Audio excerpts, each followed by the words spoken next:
yenge kino libota ya Pemba Kalunga otep na bakamite africain nyonso oyo ozwa libaku ya kolanda biso à travers les réseaux sociaux bomo mesana tolobaki na ba vidéo na biso elekaki tokobanda kozonga régulièrement na ba message ya mikuse na ba vidéo ya mikeboye pour na kosala travail toujours ya éveil de conscience et des aliénations ya l'homme africain yango toyi lelo mais lelo tokosepela kobanda na mwa loyembo pour na sentir na ke milimo ya bakoko na biso eza na biso eza mpe nzembo moko tokolinga baoyo bayebi yango deja bao mpe bayebi te bozwa ntango ya komesana nango deja donc eza nzembo mingimingi bambala nyonso na kobanda koya kosolaka na bino tokobandaka nde na loyembo oyo tolobi c'est loué, c'est loué, c'est loué. Monongele, lusalaye lubuvamu. Ngele kwata, tangele banka, molo zampa. Kadita mwame ya salayi lungidi. C'est loué, c'est loué. C'est loué, monongele, lusalaye luvuvamu. Ngele kwata, tangele banka, molo zampa. Kadita mwame ya salayi lungidi. Benu babo, munu iluvui, di. Mulupa mulwane ya longo ilu sisidi. Luto mavwana yetu luna mamu mame. Unu tutututututukapo. C'est loué, c'est loué, c'est loué. Zola bisi kusaluka yuyoyiko. Luto ma voix, c'est loué, c'est loué, c'est loué. Rolati kubisa luka yuyoiko. Wana nzembo toyembaki pona lokumu ya bakoko na biso na mokili ya Pemba Kalunga esika bazali pona tango oyo ekomi tango ya renaissance ya l'homme africain. Alors oyo nyonso eza ba valeur na biso na ndenge ya baloyembo, na ndenge ya balosambo, na ndenge ya histoire, nde malembe tozoluka kozongisa eloko na esika na yango. Alors mpona mokolo ya lelo toyemi kosolola na oyo etali baconcept parce que to comprendre que africain, congolais, mutu mwindu aza na série problème ya définition ya baconcept. Baconcept ezopose bato série problème. Congolais aligné langue étrangère, aligné français, aligné anglais.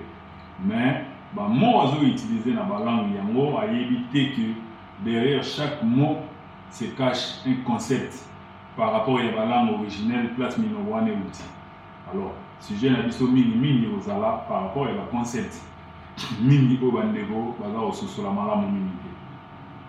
Alors aujourd'hui le la concept il y a en fait na paradis. Par ignorance peut-être ou par rapport à la colonisation mentale où africain a subi et congolais particulièrement a subi, ce qui congolais a eu qui paradis, a eu qui enfer, yé azokanisa kezali et si kamoro boye place moro boye songolo pakala na mokili moro boye alo la soki pe ya wapi oyo na mokolo ya suka soki bakufi preuve déjà ya mwana qui concept wana ya paradis na en fait eza bien compris eza mal compris na bandeko na biso. Alors tozwi concept le roi ya paradis pour na faire court pour na atteindre belé minité enseignement chrétien et puis si définition ya ba paradis na enfer na ndenge mingi bandeko bola nanga lelo pourtant tolobi paradis tolobi enfer mbamo yo mona lieu moko boye place moko la suka so muta kufi moto atosali nzambe moto alande masolo ya yezu alande christianisme aokende na lola place mwa pembe baanja mindele tout ça baye soki mpe ayoki enfer ye azokanisaka eza place moko boye o moto epelaka bato basaki masumu na mikolo ya suka baotinda bango baokende na moto kozika mais or soki oke na sémantique na mozindo ya kombo wana bien na concept wana paradis na enfer eza juste état d'être. Je crois que dans la classe biso nyonso totangaki ba état ya mai, 3 états ya mai. Mai na état na monde naturel et na état liquide, ce ekomi na tango ya malili, ekomi na état solide, ce ekomi glace et puis celui batia na moto et toki et s'évaporer ekomi na état gazeux. Voilà. Or concept ya enfer na paradis eza juste état d'être. Ce qui veut dire, ce qui sous-entend peuple oyo atosi mingi makambo ya nzambe pe maloba ya nzambe na nzela oyo nzambe abomisaki na nzela ya baancetre na ye akovivre bonheur nyonso oyo kozala posa na ye nyonso oyo ye akozala nango besoin parce que bonheur mapamboli moko boye ezokolanda ye akoatteindre yango état ya abondance wana akoatteindre état ya abondance na ndenge ya milona na ye na ndenge ya bilanga na ye na ndenge ya misala maboko na ye. Donc, au niveau de la posa, ce qui nous a fonctionné dans bino, ce qui m'a pas mouru en Nzambe, la nibino, en termes de nation, on a monté en termes individuels. Voilà, ce qui m'a pas mouru la nibino, ce qui va bénéficier la nibino pour revivre dans l'état d'abondance. État d'abondance ou en termes religieux, en termes de christianisme, il y a un état paradisiaque. D'où état de paradis. C'est juste l'état d'abondance. Voilà, vous avez des détails, on a peut-être dans le livre de Deutéronome, pour un bateau, il y a des Bible, pour mentionner le livre prétendument sacré qui est dans la religion, entre autres Talmud, ou bien Nyongi, ou bien Bhagavad Gita, ou le livre de mais celui qui se réfère à mettre dans la Bible. Quand on va terminer dans le livre de Deutéronome 32, je crois, 32, 28, verset 28, plus la bétara, malédiction, la bénédiction à peuple, nous ces années étalées. Donc, état et abondance au peuple à vivre, ce qui m'a pas mouru en Zambie, Vandeli, Kolonaye, na Bibi, Nani, on a dit que comme un moutou, et non Mukila, au défi ça, et non au défi. Au état et abondance, on a, n'est pas béni à mon état paradis, état paradisien. Ce qui, ok, il en fait, les états au peuple avant une malédiction. Azo vivre pas ici. À la place Bilo Ezali, place Mabeleza fertile, mais il y a Coca-Cola na place ba richesse Ezali, mais il y a Zokufa na passe, il y a Zokufa na nzala. État ya pauvreté wana, il y a un na langage, mais peut être juste ba terme technique, il y a langage chrétien. Voilà, état ya pauvreté wana, ne Bible bengi yango, état ya enfer. Donc, ils ont été lieu moko boye, bato ba okende kovanda place moko ba osika na moto. Pour ça ok na logique wana, ya ndenge mingi ya biso ba ndeko tokanisa pas en faire la place ba okende kozika. Or lieu wana ya enfer déjà non élément principal de identifier enfer ezali moto. Or moto est un élément physique, est un élément spirituel, est un élément physique. Alors moto ya moko ezili saka ba élément physique. Et que aussi qui s'habille au spiritualité. Sur ce que tout le monde a biso au bazana tendance, il y a logique, il y a raisonnement, il y a l'enseignement chrétien qui en fait les aides, c'est comme moi dans musique. Tout le monde n'a fait le amour, tout le monde a physique, tout le monde a molim. Bon, il y a des choses qui n'ont pas faux koufa. Mon lim on a un néo kende na l'ifelo. Or, esprit et kori aussi dans la moto.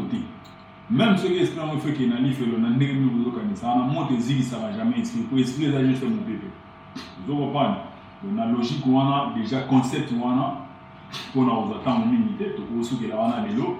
Donc, malé, nous devons nous omaka, pour clarifier, moi, banini, babilo a mike. Donc, moi, je pousse à moi. Il y a un moment où on n'a pas de boyer, parce que l'ifelo n'a paradis et existera-t-il. Il existera-t-il dans le sens. Il y a un christianisme présenté à mon amour.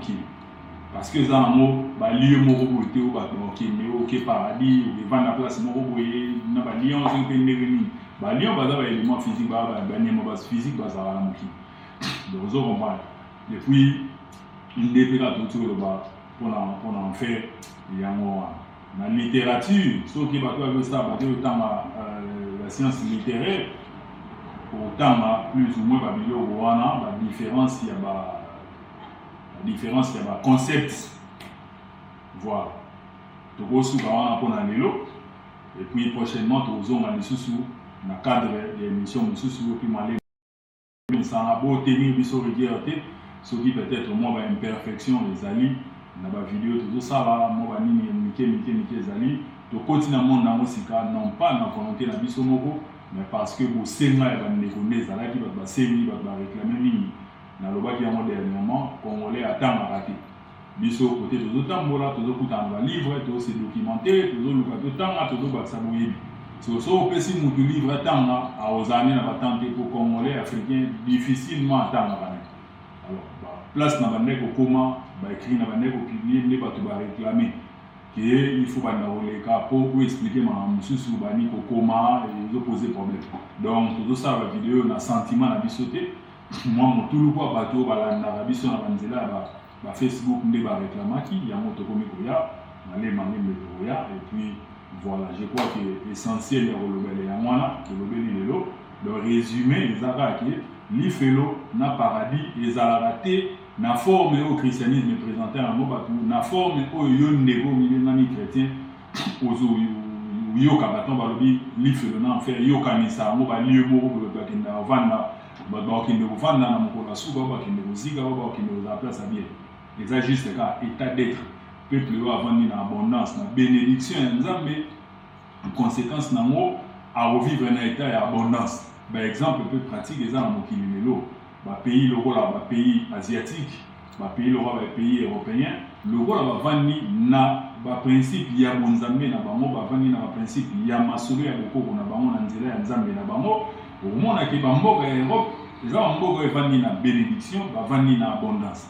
État ya paradis. Et puis en termes de pourcentage, au monde qui na bamboka on va vivre. Na bisika ba nation ba vivre na état abondance wana sur 100% au monde même sous 90% va vivre en abondance, peut-être 10% ou bien 5% mais va vivre en pauvreté. Le ba nation va vivre en état et en fait l'état de pauvreté wana né au monde la majorité va être sur 80% en termes de pourcentage toujours 80 ou bien 90% va vivre en état pas si qu'à 10% même va vivre wana. Maintenant nous tout ce qui est pour la lelo je crois que le message est passé. Le message est passé. Na WhatsApp pour interagir, na reposer sur ma question. La place nous na lobeli oyo socialité kosilikate. Koye la ngai te ba prétention ya ke yo za licencié yo tanga pour mayele oyo mambo eza mambo ya bato batanga lité. Kotanga c'est bien bon. Vous avez juste formé, vous avez juste éduqué pour s'intégrer dans la vie sociale, dans la réalité de Mokili. Mais il faut ça la recherche, il faut bâtir ça, et puis pour nous ressourcer ça, au moment où il y a un négo, autant on a l'objet Makambo, peut-être au Betsemi Mabakou, peut-être au Sili Kipé. Mais ce qui a tout eu, tout dans le mois de juin, le 1er juin 2022, tout ça. So il a tout eu négo au Zolanda, il y a Siliki na maman na lobby. Kobana le 1er janvier 2022. Si tu commis le 1er juin 2022, livre ni yo sur vandi yo mo vandi livre tamini. Et ça comment livre ni. So il to le mois na 2022 to ki na 2021, année mobimba 2021 ti si la gi kobana janvier ti décembre. Livre ni yo sur zoa ki ko vandi aux otanga bo livre. Non pas parce que zo luka titre académique. Non pas parce que les classes où le titre T, mais autant la livre juste pour se cultiver aux oies bouillir. Alors, au bêta le tempo biso, Tomi Pessi, Mbeka, Namakambwana ya Tamaka. Bateau Bakoma qui va livre ni Kandé, Zali biso, tous les autres Tamona ya Tanga, va sécure, va bouillir. Neto va noyer la rabine d'amour, malé, voilà. On a l'élo, je crois que ceux qui en ont.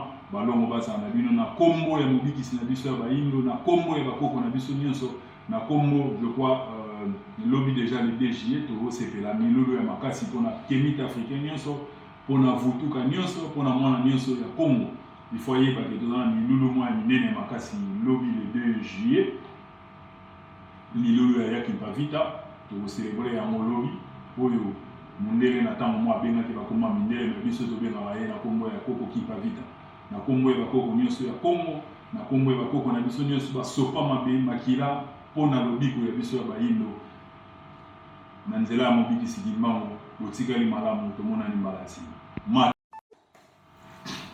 epesi kombele nini ekondeka